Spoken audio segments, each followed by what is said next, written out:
सुबह का वक्त था। गांव में हर कोई सूरज की पहली किरण निकलते ही खेतों पे काम करने के लिए निकल रहे थे। कोई घर में चूल्हा जलाकर खाना बना रहा था तो कोई अपने कार्य पर जा रहा था। गांव के उसी कोने में एक पुराना घर था, भोला का। भोला पेशे से दूध वाला था, मेहनती मगर थोड़ा परेशान इन दिनों। तभी वहाँ पर भोला की बेटी सोनिया आ जाती है। पिताजी, इतनी सुबह क्या कर रहे हो आप? इतनी जल्दी क्यों पिताजी? अभी तो अंधेरा भी नहीं ठीक से गया है। क्या बताऊं बेटा, अब गांव में रमेश भी दूध बेचने लगा है।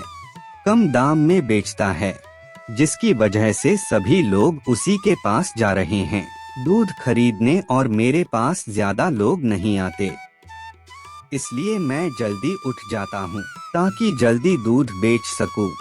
अगर मैं देर कर दूं तो तू रमेश आ जाएगा और मेरा दूध बच जाएगा। सोनिया थोड़ी देर चुप रहती है, फिर पिताजी के पास आ जाती है।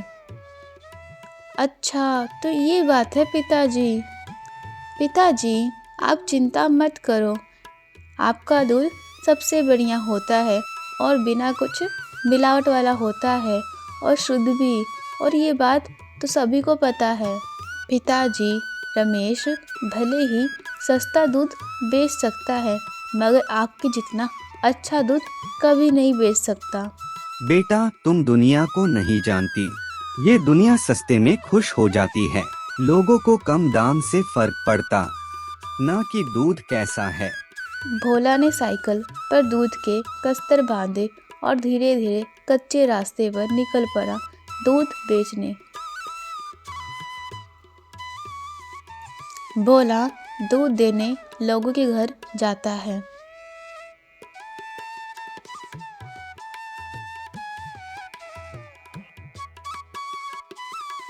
भाभी जी बाहर आया, मैं दूध लेकर आया हूँ।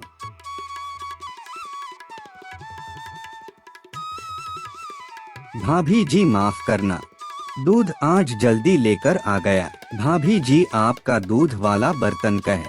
भोला भाई, आपसे एक बात करनी है। छोटू के पापा ने आपसे दूध लेने से मना कर दिया है। कहा है कि रमेश से अब दूध लेना है, उसका दूध कम दाम का होता है। मगर भाभी जी, मैं दूध सही दाम पर ही बेच रहा हूँ और मेरा दूध एकदम शुद्ध है। इसमें मैं कुछ नहीं कर सकती भोला भाई। भोला गांव के बहुत घर में जाता है, कोई उससे दूध लेता है, कोई नहीं लेता। भोला घर आता है, उसका चेहरा दुखी था। आज तो बहुत सारे लोगों ने मुझे से दूध लेना बंद कर दिया है। अब मैं क्या करूं? अगर ऐसा चलता रहा तो मैं सोहनी को अच्छा भविष्य नहीं दे पाऊंगा। मुझे कुछ तो सोचना होगा। कल मैं दूसरा गांव भी जाऊंगा और दूध बेचने की कोशिश करूंगा। दिन गुजरते गए, रमेश का दूध गांव में फैल गया। भोला का धंधा दिन ब दिन कम होता जा रहा था। शाम का समय होता है। बेटा, आज भी आधा दूध बच गया, इसे बेचूं? अब क्या करेंगे अब हम? पिताजी, रहने दीजिए, आज मैं संभाल लेती हूँ। परेशान मत हो, आप कोई ना कोई रास्ता निकाल लेंगे, हम दोनों मिलकर। एक काम करती हूँ, दूध उबालती हूँ, वरना खराब हो जाएगा। सोनिया दूध उबालने लगती है, मगर दूध फट जाता है। अरे नहीं, दूध तो फट गया, अब क्या करूँ? अगर इसे फेंक दूँ तो पिताजी को बुरा लगेगा। एक काम करती हूँ, पनीर बना लेती हूँ फटे दूध का। अरे कल का थोड़ा बेसन ही बच गया था मेरे पास, मगर उसके साथ मिलाकर कुछ बना लूँ क्या मैं इसका?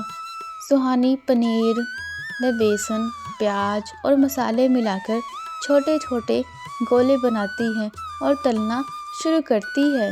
वाह, ये पनीर के पकौड़े तो देखने में काफ़ी अच्छे लग रहे हैं। चलो देखते हैं पिताजी को कैसे लगते हैं। बेटा, आज कुछ नहीं बिका, लगता है अब धंधा बंद करना पड़ेगा। पिताजी पहले ये चखो, फिर जो कहना है कह लेना आप। अरे ये तो बहुत स्वादिष्ट है बेटा, कहाँ से लाई ये के पकोड़े? कहीं से नहीं पिताजी, आज दूध फट गया था तो सोचा फेंकने से अच्छा कुछ बना लूं। बस दूध का पनीर बनाया, फिर बेसन मिलाया और ये पकोड़े बना लिए। वाह रे मेरी बेटी, तू तो समझदार निकली, गलती को भी मौके में बदल दिया। ऐसे ये पनीर के पकौड़े बहुत स्वादिष्ट हैं, मुझे तू बहुत पसंद आया। भोला की आंखों में पहली बार थकान की जगह चमक थी। अपनी बेटी की बुद्धिमत्ता देखकर भोला को बहुत अच्छा लग रहा था।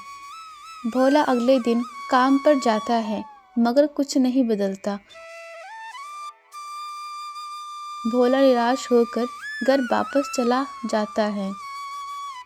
पिताजी इतनी जल्दी वापस आज फिर आ गए आप? क्या बताऊं बेटा, आज भी दूध नहीं बिका। बहुत कोशिश किया मैंने, मगर कोई फायदा नहीं हो रहा। मुझे तो कुछ समझ ही नहीं आ रहा बेटा, क्या करो अब मैं? पिताजी इतना परेशान मत होइए, मैं सोच रही थी जो दूध बच जाता है उसका क्या करें। हर रोज कुछ ना कुछ तो बच ही जाता है और आज तो इतना दूध बच गया है। अम्मा सही कह रही है, पर क्या किया जा सकता है? दूध तो ज्यादा देर टिकता नहीं। पिताजी मैं सोच रही थी क्यों ना उस दूध से पनीर बना ले और पनीर के पकोड़े बनाकर बेचे। बेटा तू तो वाकई समझदार है, और हम कर भी क्या सकते, चल कोशिश करते हैं। अगले दिन बस स्टैंड के पास छोटा ठेला भोला और सोनिया लगाते हैं। पहला दिन था, भोला और सोनिया के दिल में डर भी था, उम्मीद भी। भोला ने ठेले पर लिखा, घर के बने पनीर पकोड़े, असली गांव का स्वाद। भोला जोर से आवाज लगाता है, आइए आइए, ताजे घर के बने पनीर के पकौड़े, एक बार खा लिया तो स्वाद भूल नहीं पाएंगे। कुछ देर कोई नहीं आता, हवा चल रही है। सोनिया थोड़ी घबराती है। पिताजी कोई नहीं आ रहा, कहीं हमारा आइडिया गलत तो नहीं था? धैर्य रख बेटा, मेहनत कभी खाली नहीं जाती, खुद पर भरोसा कर। तभी एक आदमी पास आता है। भाई कितने के हैं पकौड़े? बस 5 रुपए का एक, साब। गाहक एक पकोड़ा खाता है, मुस्कुराता है। घर का बना है, देसी स्वाद। वाह मजा आ गया, बहुत स्वादिष्ट पकौड़े। एक काम करो, 4 और पकौड़े देना, घर ले जाऊंगा। उस आदमी को खाते देख दूसरे लोग भी पास आने लगते हैं। धीरे धीरे ठेले के आगे छोटी छोटी लाइन लग जाती है। आइए आइए, पनीर पकौड़े गर्म गर्म, असली गांव का स्वाद, घर जैसा प्यार। थोड़ी देर बाद ठेले पर बहुत भीड़ हो जाती है। सुहानी के बने पनीर के पकोड़े पसंद करते हैं। कुछ लोग वहीं पर पकोड़े खाते हैं, कुछ लोग अपने परिवार के लिए घर ले जाते हैं।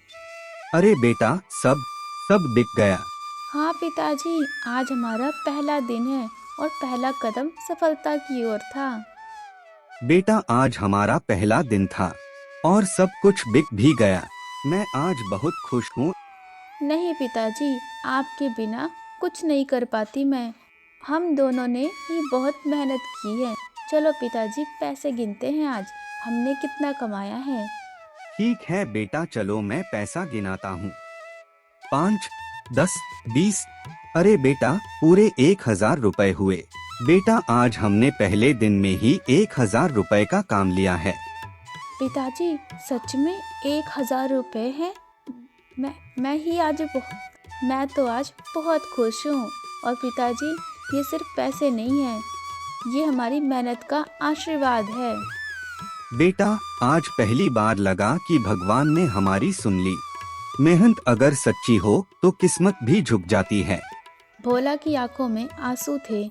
वो बेटी के सिर पर हाथ रखता है। सुबह का समय होता है। गांव के चौपाल पर लोग बैठे होते हैं। पकोड़े की चर्चा चल रही होती है। भोला और सोनिया की मेहनत अब फल देने लगी थी। हर दिन उनका ठेला पहले से ज़्यादा बिकता था। लोग कहते थे गांव का स्वाद तो सिर्फ भोला की बेटी के हाथों में ही है। पर जहां मेहनत होती है वहां जलन भी पीछे पीछे चली आती है। रमेश को जब ये बात पता चलती है कि भोला और उसकी बेटी मिलकर पनीर के पकोड़े बेच रहे हैं और बहुत अच्छा कमा रहे हैं, तो रमेश को भोला से जलन होने लगती है। गांव के कोने में रमेश, जो पहले सस्ता दूध बेचता था, गुस्से में बैठा होता है। अरे ये भोला तू बहुत अमीर बन रहा है। मुझे लगा अगर मैं काम दाम माई दूध बेच दोगा तो कोई भी भोला से दूध नहीं खरीद, मगर भोला ने तू नया काम शुरू कर दिया है।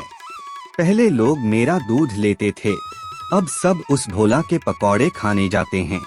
एक गरीब दूध वाला इतना नाम कैसे कमा गया?